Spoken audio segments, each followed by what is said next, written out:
आप किस कनेक्शन में क्या कहना चाहते इसी केस के बारे में बोलिए। मैम, ये सबसे पहले तो मैं ईडी के ऑफिसर्स का और कर्मचारियों का शुक्रिया अदा करना चाहता हूँ कि इन्वेस्टिगेशंस हुई हैं वो बहुत कॉर्डियल एटमॉस्फेयर में हुई हैं। मेरा ये केस 2 साल पहले से पौने 2 साल से चल रहा है। 17 अगस्त को 2022 को सीबीआई की पहली केस फाइल हुआ था और 22 अगस्त 2022 को पीसीआर फाइल हुई थी। मुझे गिरफ्तार किया गया है। ना तो किसी कोर्ट ने मुझे दोषी करार दिया है, ना मेरे ऊपर कोई मुकदमा चला है, ना मेरे ऊपर कोई आरोप तय हुए हैं, ना मेरे ऊपर कोई आरोप तय है।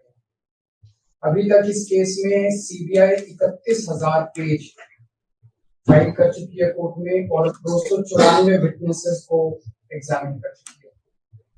ईडी लगभग 162 विटनेसेस को एग्जामिन कर चुकी है और 25,000 पेजेस फाइल कर चुकी है।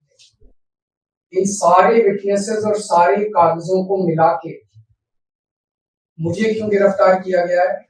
मेरा नाम सीधे सीधे 4 स्टेटमेंट्स में आता है, वो मैं आपके सामने रखने की इजाजत चाह रहा हूँ। तो आप ये सब राइटिंग में देना चाहेंगे? नहीं, मैं 1 मिनट मैम, प्लीज मुझे बोल लेने दीजिए। नहीं, बोलने का ठीक है, बट दे दूंगा राइटिंग, बाद में राइटिंग में दे दूंगा। आप फिर राइटिंग में ही दे दें कोर्ट में। I will take it on record. मुझे बोल लेने दीजिए।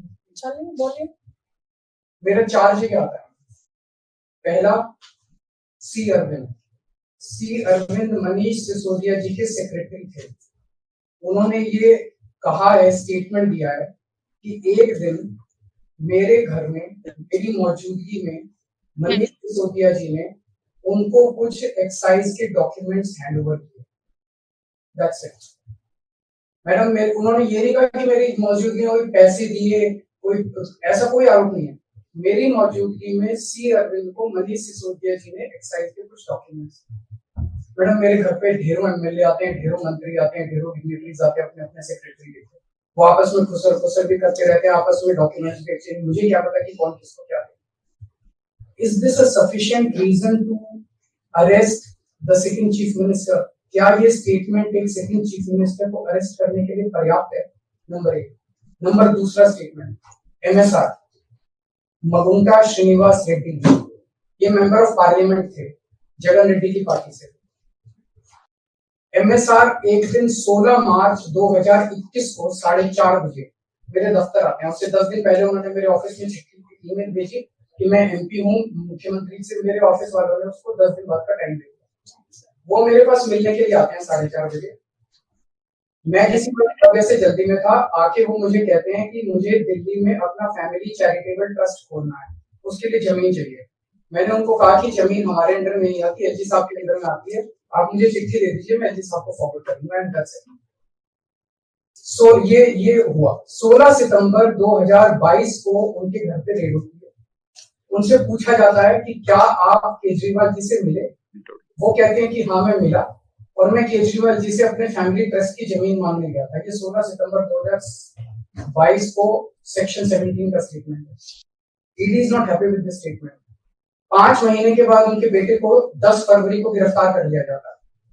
उसके बावजूद भी वो अपने स्टेटमेंट पे कायम रहते हैं। उनका दोबारा गिरफ्तारी के बाद स्टेटमेंट लिया गया, वो कायम रहते हैं। 5 महीने जब उनका बेटा गिरफ्तार होता है तो बाप टूट जाता है। 16 जुलाई को बदल लेते हैं।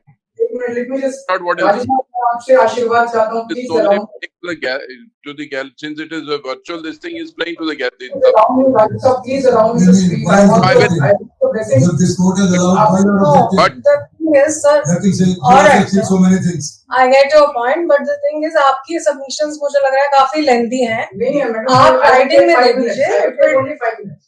I will just complete in 5 minutes. Why don't you give in writing? I will just complete in 5 minutes. Please allow me. I will not permit more than that. Please allow me. All right. करिए, बोलिए। उसके बाद वो 16 जुलाई को वो अपना statement बदल लेते हैं। 18 जुलाई को उनका बेटा छूट जाता है। उसके बाद उनका कोई स्टेटमेंट नहीं होता। That's it. स्टेटमेंट पे स्टेटमेंट हो रहे थे जब तक वो अपना स्टेटमेंट मेरे खिलाफ नहीं दे रहे थे। जैसे ही उन्होंने मेरे खिलाफ स्टेटमेंट दिया, बेटा भी छूट गया, स्टेटमेंट होने भी बंद हो गए और 3 अक्टूबर को उनका माफीनामा भी हो गया। Mission accomplished. इसका मतलब ईडी का मिशन केवल और केवल मुझे फंसाना था। 3 सेक्शन 50 के स्टेटमेंट है मैम, तीनों सेक्शन 50 के statement they are equal in the eyes of the law, तीनों बराबर है, तीनों की ग्रेविटी सेम है। तो उसमें से एक स्टेटमेंट के तवज्जो क्यों दी गई, क्या जांच की गई है जानने के लिए इसमें से एक की तरफ बाकी दो गलत है। जो 25,000 पेज ईडी ने फाइल किए हैं कोर्ट के अंदर, उन 25,000 में जो केजरीवाल के खिलाफ वाला स्टेटमेंट है केवल वो लगाया गया, बाकी दोनों स्टेटमेंट दबा दिए गए। क्यों मैम? कोर्ट के सामने तीनों स्टेटमेंट लाए जाने चाहिए थे ताकि कोर्ट डिसाइड कर कि सच्चाई क्या है। चलिए ठीक है। एक मिनट मैम, तीसरा स्टेटमेंट है उनके बेटे का, राघव मगुंटा से 16 सितंबर को उसके घर पे जब रेड होती है उनसे स्टेटमेंट लेते हैं, he says whatever his father had said। उसके बाद 10 फरवरी को उनको अरेस्ट किया जाता है। उसके बाद उनके 5 स्टेटमेंट्स होते हैं, पांचों स्टेटमेंट्स में वो वही बोलते हैं जो पहले बोला। फिर 5 महीने तक वो जेल में रहते हैं। उसके बाद जब 16 जुलाई को उनके पिताजी स्टेटमेंट बदलते हैं तो 18 जुलाई को उनको छोड़ दिया जाता है। तो 7 स्टेटमेंट्स उनके हुए, 6 में वो मेरे खिलाफ नहीं बोलते, 7वें में जैसे ही मेरे खिलाफ स्टेटमेंट देते हैं उनका उसके बाद कोई स्टेटमेंट नहीं होता, उनको जेल में कर दिया जाता है, उन्हें माफीनामा दे दिया जाता है। तो जो 6 स्टेटमेंट्स हैं ये रिकॉर्ड पे नहीं लाए जाते। चौथा है शरद रेड्डी के केस में 16 सितंबर को उसको अरेस्ट किया गया, 16 सितंबर को उसने अरेस्ट हुई, उसने मेरे खिलाफ कुछ नहीं बोला। 9 नवंबर को उसका स्टेटमेंट दिया, उसने कुछ नहीं बोला। 10 नवंबर को उसकी अरेस्ट हुई। उसके बाद उसके 9 स्टेटमेंट्स होते हैं मैम, 9 स्टेटमेंट्स वो मेरे खिलाफ नहीं बोलता।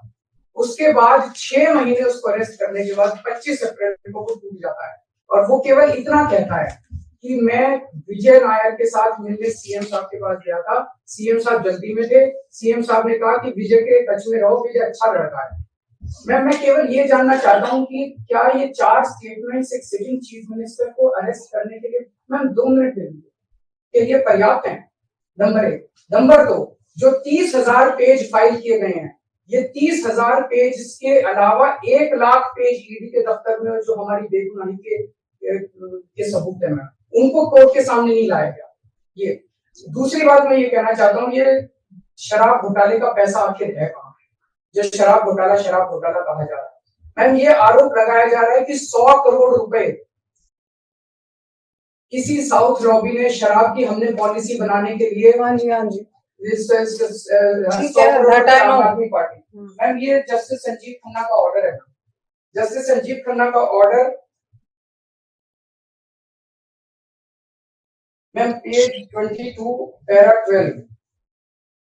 The assertion in the complaint filed by DOE that kickback of rupees 100 crore was actually paid by Liquor Group is a matter of debate। Sanjeev Khanna कह रहे हैं, इसका मतलब ये साबित नहीं हुआ, इसका मतलब ये विवादास्पद है, इसका मतलब ये संदेहास्पद है, इसका मतलब इसके लिए सबूत नहीं है।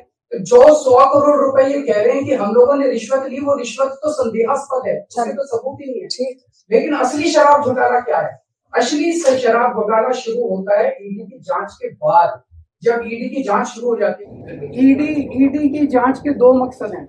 एक स्मोक स्क्रीन क्रिएट करना पूरे देश के सामने, आम आदमी पार्टी ने चोरी की है, आम आदमी पार्टी भ्रष्टाचारी है, आम आदमी पार्टी ने शराब घोटाला किया, और उसके पीछे एक्सटॉर्शन रैकेट करना जिसके जरिए वो